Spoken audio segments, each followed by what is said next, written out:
I am back from speaking at Girton in floods of rain. Starved but valiant young women, that's my impression. Intelligent, eager, poor, and destined to become schoolmistresses in shoals. I blandly told them to drink wine and have a room of their own. I felt elderly and mature, and nobody respected me. They were very eager, egotistical, or rather not much impressed by age and repute. Very little reverence or that sort of thing about. In 1928, Virginia Woolf was invited to Cambridge to talk to a small group of young women at Girton College. The title of her lecture was A Room of One's Own. But, you may say, we asked you to speak about women and fiction. What has that got to do with a room of one's own? I will try to explain. When you asked me to speak to you about women and fiction, I sat down on the banks of the river, here in Cambridge, and began to wonder what the words meant. They might mean a few remarks about Fanny Burney, a few more about Jane Austen, a tribute to the Brontes with a sketch of Haworth Parsonage under snow, some witticisms, if possible, about Miss Mitford, a respectful allusion to George Eliot, a reference to Mrs. Gaskell. One would have done. But at second sight, the words seemed not so simple. The title, Women and Fiction, might mean, and you might have meant it to mean, women and what they are like, or women and the fiction they write, or women and the fiction that is written about them, or it might mean that somehow all three are inextricably linked. And when I came to consider that this was the most interesting possibility, I soon saw that it had one fatal drawback. I should never be able to come to a conclusion. I should never be able to fulfill what I understand is the first duty of a lecturer, to hand you, after an hour's discourse, a nugget of pure truth, for you to wrap up between the pages of your notebooks and keep on the mantelpiece.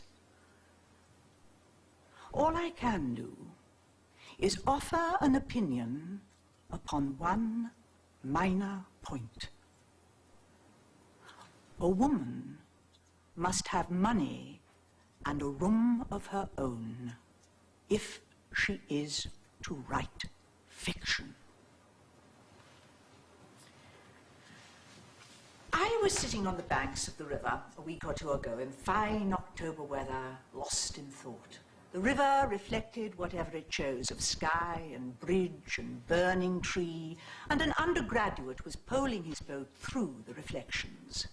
Women and fiction and the need to come to some conclusion bowed my head to the ground. There I might have sat the clock round, lost in thought, when, you know the little tug? The sudden conglomeration of an idea at the end of one's line.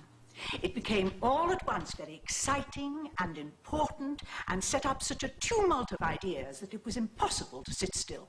Thus, I found myself walking with extreme rapidity across a grass plot.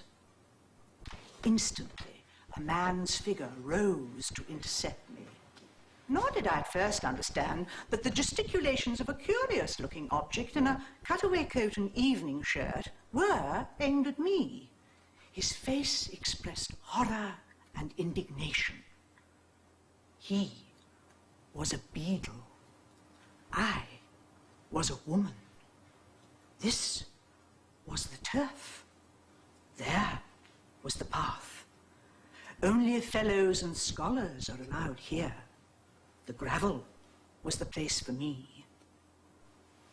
Such thoughts were the work of a moment. As I regained the path, the arms of the beetle sank, his face regained its usual repose, and, although turf is better walking than gravel, no very great harm was done. The spirit of peace descended like a cloud. For if the spirit of peace dwells anywhere, it is in the courts and quadrangles of Cambridge on a fine October day. As chance would have it, some stray memory of some old essay about revisiting Cambridge in the long vacation brought Charles Lamb to mind. Or certainly he wrote an essay, the name escapes me, about seeing the original manuscript of one of Milton's poems there. Lycidas, perhaps. And Lamb wrote how it shocked him to think that any word of Lycidas could be different from what it is. But I amused myself by guessing which word it could have been that Milton had altered and why, when it suddenly occurred to me that the very manuscript itself, which Lamb had looked at, was only a few hundred yards away, and I could follow Lamb's footsteps across the quadrangle to the famous library where the treasure is kept. I was just opening the door which leads to the library when, as instantly, there issued like a guardian angel barring the way with a flutter of black gown instead of white wings, a deprecating, silvery, kindly gentleman who regretted in a low voice as he waved me back that ladies were only admitted to the library if accompanied by a fellow of the college or furnished with a letter of introduction. That a famous library has been cursed by a woman is a matter of complete indifference to a famous library. Venerable and calm, its treasures safe locked within its breast, it sleeps complacently, and will, so far as I'm concerned, so sleep forever. Never will I wake those echoes. Never will I ask for that hospitality again, I vowed, as I descended the steps in anger. But the clock struck. It was time to make my way to Girton for dinner. Dinner was being served in the great hall. Everybody was assembled. Dinner was ready. Here was my soup. It was a plain gravy soup. There was nothing to stir the fancy in that. One could see through the transparent liquid any pattern there might have been on the plate itself, but there was no pattern. The plate was plain. Next came beef, with its attendant greens and potatoes, a homely trinity suggesting the rumps of cattle in a muddy market, and sprouts curled and yellowed at the edge, and bargaining and cheapening, and women with string bags on Monday mornings. There was no reason to complain of human nature's daily food, seeing that the supply was sufficient, and coal miners, doubtless, were sitting down to less. Prunes and custard followed. Now, if anyone complains the prunes, even when mitigated with custard, are an uncharitable vegetable for fruit, they are not. Stringy as a miser's heart and exuding a fluid such as might run in a miser's veins, he should reflect that there are people whose charity embraces even the prune. Biscuits and cheese came next, and here the water jug was passed liberally round the table, for it is the nature of biscuits to be dry, and these were biscuits to the core. But that was all. The meal was over, everybody scraped their chairs back, soon the hall was emptied of any sign of food, and made ready, no doubt, for breakfast the next morning. Up staircases and down corridors the youth of England went, banging and singing. And was it for a guest, a stranger, to say, dinner was not good? Well, by now I was alone with my friend, let us call her Mary Seton, in her sitting room, and happily my friend, who taught science, had a cupboard where there was a squat bottle and little glasses. So we were able to draw up to the fire and repair some of the damages of the day's living. I thought it best to expose what was in my mind to the air. So I asked Miss Seton, this college, where we're now sitting, what lies beneath its gallant red brick and wild unkempt grasses of the garden? What force lies behind that plain china off which we dined, and the beef, and the custard, and the prunes? Well, said Mary Seton, about the year 1860, oh, but you know the story, she said, bored, I suppose, with the recital, and she told me.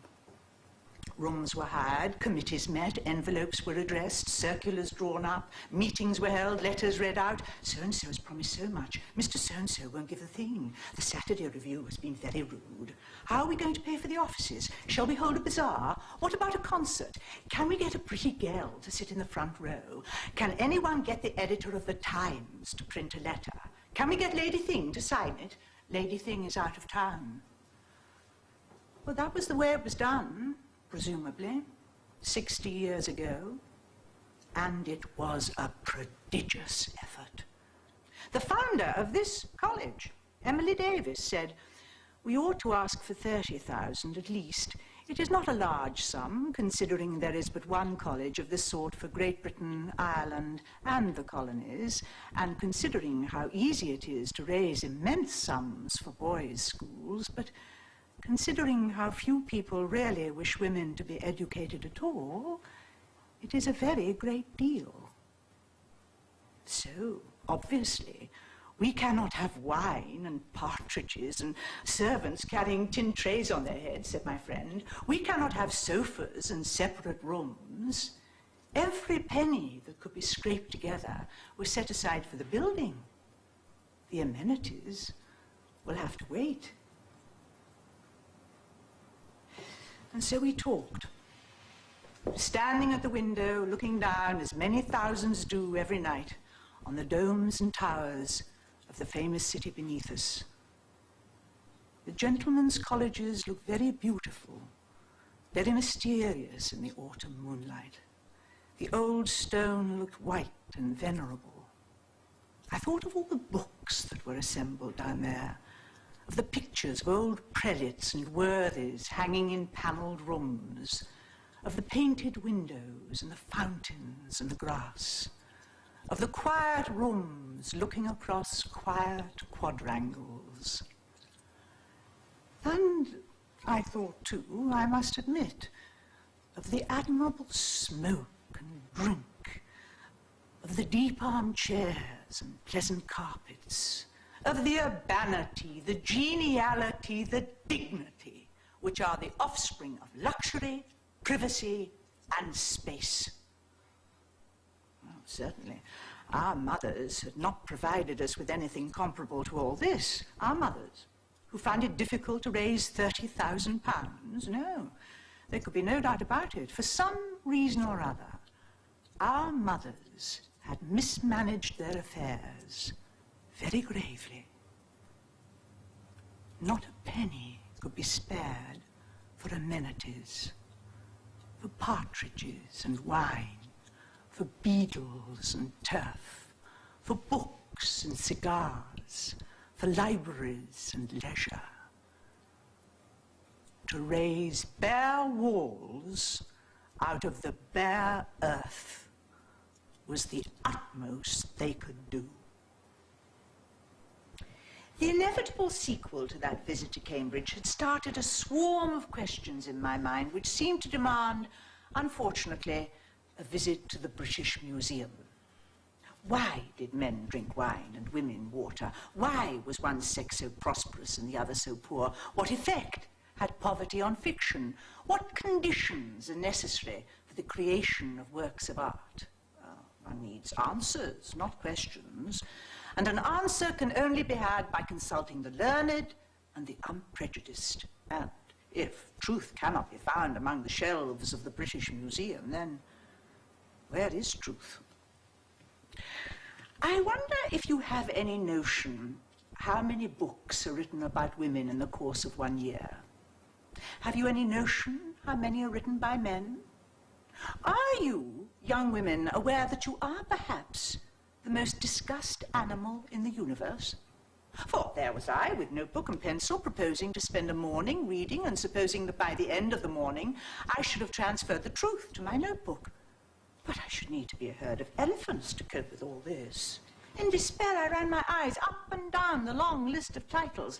Sex in its nature might well attract doctors and biologists, but what was much more difficult to explain was why sex, women that is, also attracts essayists, light-fingered novelists, young men with an MA degree, men with no degree at all, men with no apparent qualifications whatsoever, save that they were not women.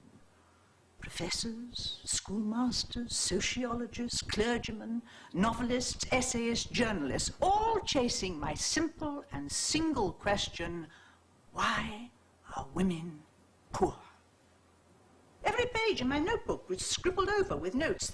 The heading was Women and Poverty, but what followed was women, habits in the Fiji Islands of, weaker in moral sense than, South Sea Islanders' age of puberty among, attractiveness of, offered a sacrifice to, small size of brain of, less hair on the body of, love of children of, weaker muscles of, vanity of, Shakespeare's opinion of, Dr. Johnson's opinion of, and so on. How on earth could Samuel Butler write, wise men never say what they think of women? As far as I could see, wise men never say anything else. I couldn't possibly go home and add as a serious contribution to my study of women and fiction that women had less hair on their bodies than men, or that the age of puberty among South Sea Islanders was 9. Or is it 90? But while I had been pondering where I should have been coming to a conclusion, I had been sketching a face, a figure. It was the face and figure of Professor von X, engaged in writing his monumental work entitled The Mental, Moral, and Physical Inferiority of the Female Sex. He was not a man attractive to women. Heavily built, he had a great jowl. To balance that, he had very small eyes. He was very red in the face. His expression suggested that he was laboring under some emotion which made him jab his pen at his paper as if he was killing some obnoxious insect. And even when he had killed it, that still did not satisfy him. He must go on killing it. And even then, some cause for anger and irritation remained. Could it be his wife, I wondered? Was she in love with a cavalry officer, slim and elegant and dressed in astrakhan? Or, to adopt the Freudian theory, had he been laughed at in his cradle by a pretty girl? For even in his cradle, I do not think the professor had been an attractive child. Anyway, for whatever reason, the professor was made to look very angry and very unattractive in my drawing. But why were all the professors angry? I thought it better to narrow the inquiry and turn to the historian, who records not opinions but facts, to find out under what conditions women lived, not throughout the centuries, but in England, say, at the time of Elizabeth. For it is a perennial puzzle why no woman wrote a word of that extraordinary literature, when every other man, it seemed, was capable of a song or a sonnet. So I turned to Professor Trevelyan's History of England. Once more, I looked up women, found position of, and turning to the pages indicated, I come across this. Wife-beating was a recognized right of man and was practiced without shame by high as well as low. Similarly, the daughter who refused to marry the gentleman of her parents' choice was liable to be locked up, beaten, and flung about the room, without any shock inflicted on public opinion. Marriage was not an affair of personal affection, but of family avarice, particularly in the upper classes. Betrothal often took place while one or both parties were in the cradle, and marriage when they were scarcely out of the nurse's charge. Now, this passage refers to 1470, soon after the time of Chaucer. The next reference we have to the position of women comes some 200 years later, at the time of the Stuarts. It was still the exception for women of upper and middle class to choose their own husbands, and when the husband had been assigned, he was lord and master. so far as law and custom could make him. Yet even so, neither Shakespeare's women nor those of authentic 17th century memoirs seem wanting in personality and character. Well, certainly, if we consider it, Cleopatra must have had a way with her. Lady Macbeth, one would suppose, had a will of her own. Rosalind, one might conclude, was an attractive girl. Professor Trevelyan was speaking no more than the truth when he said that Shakespeare's women did not seem lacking in personality and character. Indeed, not being an historian, one might go further and say that women have burnt like beacons in the works of poets from the beginning of time. Clytemnestra, Antigone, Phaedra, Cressida, Desdemona, the Duchess of Malfi, Millamant, Becky Sharp, Anna Karenina, Emma Bovary, Hedda Gabler, the names flock to mind. Nor do they recall women lacking in personality and character. Indeed, if woman had no existence save in works of fiction written by man, one might imagine her to be a person of the utmost importance, very various, heroic and mean, splendid and sordid, infinitely beautiful and hideous in the extreme, as great as a man, some might think, even greater. But this is woman in fiction. In fact, as Professor Trevelyan points out, she was locked up, beaten, and flung about the room. So, a very queer composite being thus emerges. Imaginatively, she is of the highest importance. Practically, she is completely insignificant. She pervades poetry from cover to cover. She is all but absent from history. In fiction, she dominates the lives of kings and conquerors. In fact, she was the slave of any boy whose parents forced a ring upon her finger. The most inspired words, the most profound thoughts fall from her lips in literature. In real life, she could hardly read, could scarcely spell, and was the unique property of her husband. It's certainly a strange monster one makes up if one reads the historians first and the poets second. A worm winged like an eagle, the spirit of beauty in the kitchen, chopping up suet.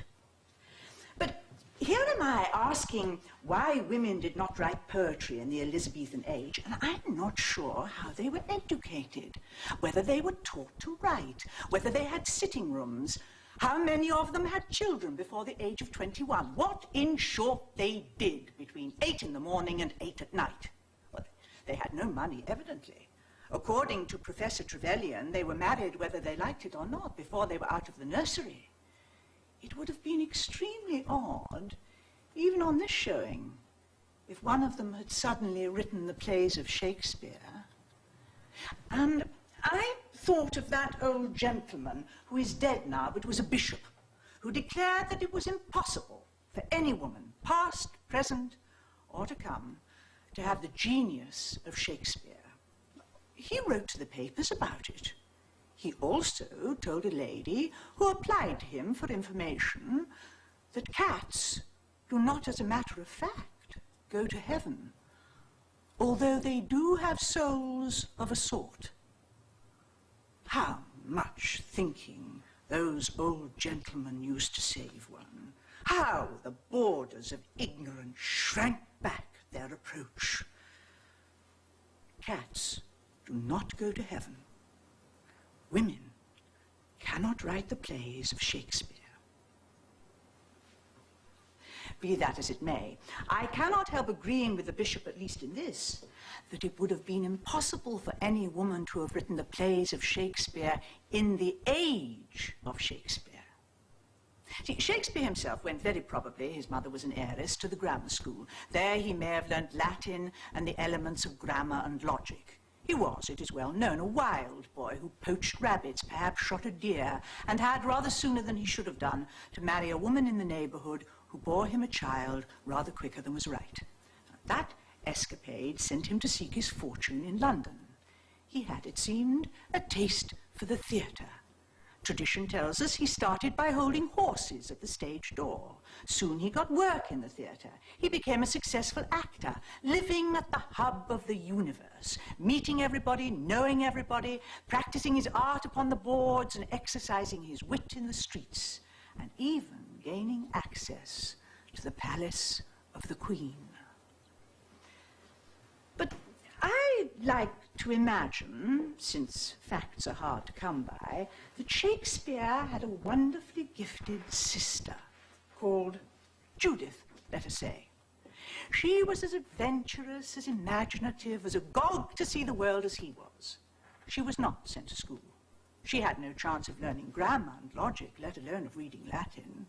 She picked up a book now and again, perhaps one of her brothers, and read a few pages, but then her parents came in and told her to mend the stockings or mind the stew and not to moon about with books. Perhaps she scribbled a few pages on the sly up in the apple loft, but was careful to hide them or set fire to them. Soon, however, before she was out of her teens, she was betrothed to the son of a neighboring wool stapler. She cried out that marriage was hateful to her, and for that she was severely beaten by her father. She made a small parcel of her belongings, let herself down by rope one summer's night, and took the road to London. She was not 17. The birds that sang in the hedges were not more musical than she was. She had the quickest fancy, a gift, like her brothers, for the tune of words. Like him, too, she had a taste for the theatre. She stood at the stage door. She wanted to act, she said. Men laughed in her face. The manager, a fat, loose-lipped man, guffawed and bellowed something about poodles dancing and women acting. No woman, he said, could possibly be an actress. He hinted, you can imagine what. She could find no training in her craft. But could she even seek her dinner in a tavern or roam the streets at midnight? Yet her genius was for fiction, and she lusted to feed abundantly upon the lives of men and women and the study of their ways. At last, for she was very young, oddly like Shakespeare, the poet, in her face, the same grey eyes, the same rounded brows. At last, Nick Green, the actor-manager, took pity on her. She found herself with child by that gentleman. And so, who can measure the heat and violence of a poet's heart when caught and tangled in a woman's body? And so, she killed herself one winter's night and lies buried at the crossroads where the omnibuses now stop outside the Elephant and Castle.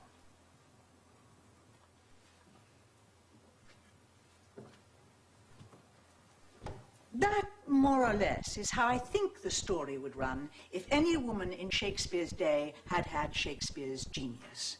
Oh, but for my part, no, I agree with the deceased bishop. It is unthinkable that any woman in Shakespeare's day should have had Shakespeare's genius. Yet genius of some sort must have existed among women, as it must have existed among the labouring classes. Now and again an Emily Bronte or a Robert Burns blazes out and proves its presence. But it certainly never got itself onto paper. When, however, one reads of a witch being ducked, or of a woman possessed by devils, or of a wise woman selling herbs, or even of a very remarkable man who had a mother, then I think we're onto the track of some lost novelist, some repressed poet, some mute and inglorious Emily Bronte who dashed her brains out on the moors or mopped and mowed on the highways, crazed with the torture that her gift had put her to. Indeed, I venture to suggest that a non, who wrote so many poems without signing them, was often a woman, and I suggest it was a woman who made the ballads and folk songs, crooning them to her children, beguiling her spinning with them along the length of a winter's evening. That may be true, it may be false, who can say? But what is true, it seems to me, is that any woman born with a great gift in the 16th century would certainly have gone crazed, shot herself, or ended her days in some lonely cottage outside the village, half witch, half wizard, feared and mocked at. To have lived a free life in London in the 16th century would have meant for any woman who was poet and playwright a nervous stress and dilemma which might have killed her. Undoubtedly, had she survived, when one looks at the shelves of books where there are no plays by women and no poetry by women, she would have gone unsigned. Chastity may be a fetish invented by certain societies for unknown reasons, but it had then, and still has now, a religious importance in women's lives, and it is a relic of that sense of chastity which has dictated anonymity to women until even late in the 19th century. Currer, Ellis, Acton Bell, George Eliot, Georges Sand, all victims of inner strife, as their writings prove, sought ineffectively to veil themselves by using the name of a man. So, it was apparent that even late in the 19th century, a woman was not encouraged to be an artist. On the contrary, she was snubbed, slapped, lectured and exhorted. Her mind must have been strained and her vitality lowered by the need of opposing this, of disproving that. For here we come within range of that very interesting and obscure masculine complex, that deep-seated desire, not so much that she should be inferior, but that he should be superior, which plants him wherever one looks, not only in front of the arts, but barring the way to politics too. Even Lady Besborough, with all her passion for politics, humbly bows herself and writes to her friend, Lady Lucan Gore, "Notwithstanding my violence in politics and talking so much on that subject, I perfectly agree with you that no woman has any right to meddle with that or with any serious business other than giving her opinion if she is asked." But what one finds amusing now when one thinks of Lady Besborough had to be taken in desperate earnest once. Opinions that one now pastes in a book labelled Cock-a-doodle-dum drew tears once, I can assure you. Amongst your grandmothers and great-grandmothers, there were many who wept their eyes out. Florence Nightingale shrieked aloud in her agony. Moreover, it is all very well for you who have got yourselves to college and enjoy sitting rooms, even bed-sitting rooms of your own, for you to say, genius should disregard such opinions. Genius should be above caring what the world says of it. Unfortunately, it is precisely the men and women of genius who mind most of all what is said of them. Remember Keats. Remember the words he had cut on his tombstone. Or think of Tennyson, but I need hardly multiply examples of the undeniable, if very unfortunate fact that it is the nature of the artist to mind excessively what is said of him. Literature is strewn with the wreckage of men who have minded beyond all reason the opinion of others, because the mind of the artist, in order to achieve the prodigious effort of freeing whole and entire the work that is in him, must be incandescent, like Shakespeare's mind. There must be no obstacle in it, no foreign matter unconsumed. All desire to protest, to preach, to proclaim an injury, to pay off an old score, to make the world witness to some hardship, must be fired out and consumed, as it was in Shakespeare's mind. Oh, the poetry flows out of him, free and unimpeded. If ever a human being expressed his work completely, It is Shakespeare. Perhaps that's why we know so little about him. His grudges, his hates, his antipathies are hidden from us. If ever a mind was incandescent, unimpeded, it is Shakespeare's mind. That one would ever find any woman in that state of mind in the 16th century was impossible. And now we turn a very important corner of the road. We come to Mrs. Aphra Benn, a woman forced by the death of her husband to earn her living by her wits. She had to work on equal terms with men, and by working very hard, she made enough to live on. Now, the importance of that fact outweighs anything that she ever actually wrote, for Aphra Benn proved that money could be made by writing, at the sacrifice perhaps of more agreeable qualities, and was of practical importance. And so by degrees, writing became not merely a sign of folly and of a distracted mind. The extreme activity of mind among women later in the 18th century, the meeting, the talking, the writing of essays, the translation of the classics, was founded on the solid fact that women could make money by writing. And money dignifies what is frivolous if unpaid for. And so, later in the 18th century, a change came about which, if I was rewriting history, I should find of greater importance than the Crusades or the Wars of the Roses. The middle-class woman began to write. For if Pride and Prejudice matters, if Middlemarch, if Wuthering Heights, if Villette matter, then it matters far more than I can prove in an hour's discourse. That women generally, and not just the lonely aristocrat, took to writing. For without those forerunners, Jane Austen and the Brontes and George Eliot could no more have written than Shakespeare could have written without Marlowe, or Marlowe without Chaucer, or Chaucer without those forgotten poets who tamed the natural savagery of our tongue. For masterpieces are not single and solitary efforts. They are the outcome of years of thinking in common, so that the experience of the mass is behind the single voice. Jane Austen should lay a wreath on the grave of Fanny Burney, and George Eliot do homage to the robust shade of Eliza Carter, that valiant old woman who tied a bell to her bedstead in order that she might wake early and learn Greek. And women everywhere should let flowers fall on the tomb of Mrs. Aphra Benn, which is scandalously, but rather appropriately, in Westminster Abbey, for she it was who earned them the right to speak their mind. For, now that Aphra Benn had done it, girls could go to their parents and say, "You need not give me an allowance. I can make money by my pen." And of course, for years to come, the answer was, yes, by leading the life of Aphra Benn, death would be better.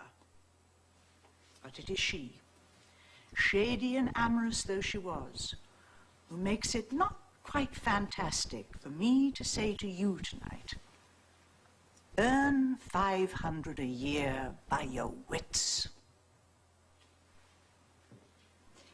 It is a truth universally acknowledged that a single man in possession of a good fortune must be in want of a wife. Now, without boasting or giving pain to the opposite sex, one may say that Pride and Prejudice is a good book.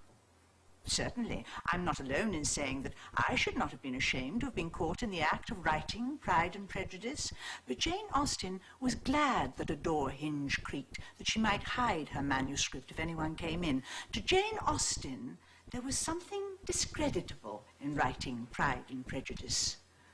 But the chief miracle is that there is no sign that had she not had to hide her manuscript, Pride and Prejudice would have been a better book. Here was a woman, about the year 1800, writing without hatred, without bitterness, without fear, without preaching. And when people compare, as they rightly do, Shakespeare and Jane Austen, they mean that the minds of both had consumed all impediments. And for that reason, We do not know Jane Austen, and we do not know Shakespeare. And for that reason, Jane Austen pervades every word she wrote, and so does Shakespeare. If she suffered in any way from her circumstances, it was in the narrowness of the life that was imposed upon her. She never travelled. She never rode through London in an omnibus. She never had luncheon in a shop by herself. But perhaps it was the nature of Jane Austen not to want what she'd not got. But was that true of Charlotte Bronte? The woman who wrote Jane Eyre had more genius in her than Jane Austen, but she will write of herself when she should write of her characters. She cannot express her genius whole and entire. She is at war with her lot. How could she help but die young, cramped, and thwarted? But play for a moment with a thought of what might have happened if Charlotte Bronte had possessed, say, 300 a year. In fact, the foolish woman sold the copyright of her novels outright for £1,500, but she knew, no one better, how enormously her genius would have profited if experience and intercourse and travel had been granted her. They were not granted. They were withheld.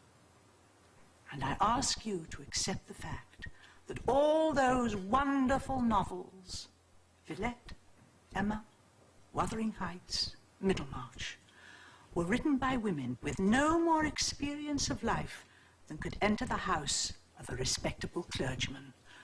Written, too, in the common sitting room of that respectable house, and by women so poor that while writing Wuthering Heights, Emily Bronte could only afford a few quires of writing paper at a time, as well, naturally, as cooking and ironing for the family, and both kneading and baking the bread. What genius, what integrity Emily Bronte must have needed in the face of all that opposition, in the midst of that purely patriarchal society, to hold fast to the thing without shrinking. Only she and Jane Austen did it. Perhaps that was the finest feather in their caps. They wrote as women write, not as men write. They alone ignored the perpetual admonitions of the eternal pedagogue to think this, write that. They alone were deaf to that persistent voice, now grumbling, now domineering, now grieved, now shocked, now angry, now avuncular, that voice which cannot let women alone, but must be at them like a conscientious governess, adjuring them to be refined, dragging even into the criticism of poetry, criticism of sex, admonishing them if they would be good and win some shining prize to keep within certain limits, to acknowledge the limitations of their sex. I'm not going to stir those old pools, but it would have needed a very stalwart young woman in 1828 to have ignored all those snubs and chidings and promises of prizes. What a firebrand she would need to be to say, oh, but you can't buy literature too. Literature is open to everybody. No, I refuse to allow you, beadle though you are, to turn me off the grass. Lock up your libraries if you like. There is no gate, no lock, no bolt that you can set upon the freedom of my mind. But perhaps to think, as I have been thinking, of one sex as distinct from the other is an effort.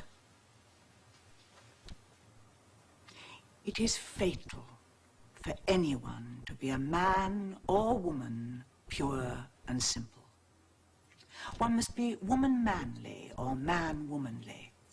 It is especially fatal for any woman to lay the least stress on any grievance, to plead, even with justice, any cause, to speak in any way consciously as a woman. And fatal is not just a mere figure of speech, for anything written with that conscious bias is doomed to death.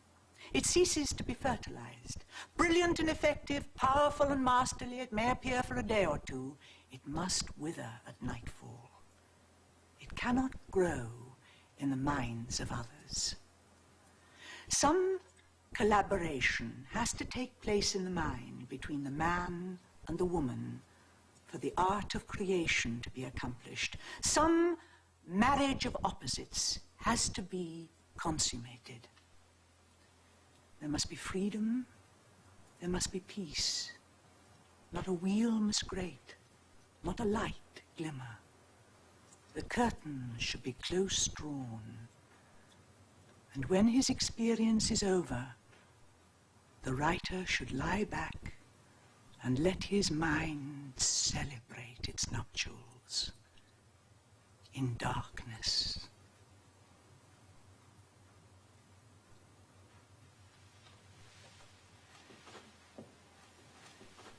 Here I should stop, but the pressure of convention decrees that I should end with a peroration. When I rummage about in my mind, I can find no noble sentiments about being companions and equals and influencing the world to higher ends. All I find myself saying, simply and prosaically, is that it is more important, much more, to be yourselves than anything else. Do not dream of influencing other people. I would say, if I knew how to make it sound exalted, think of things in themselves. Women are hard on women. Women dislike women, but I often like women. I like their unconventionality. I like their anonymity. What I particularly like about women, but are you not sick to death of the word? Well, I can assure you I am.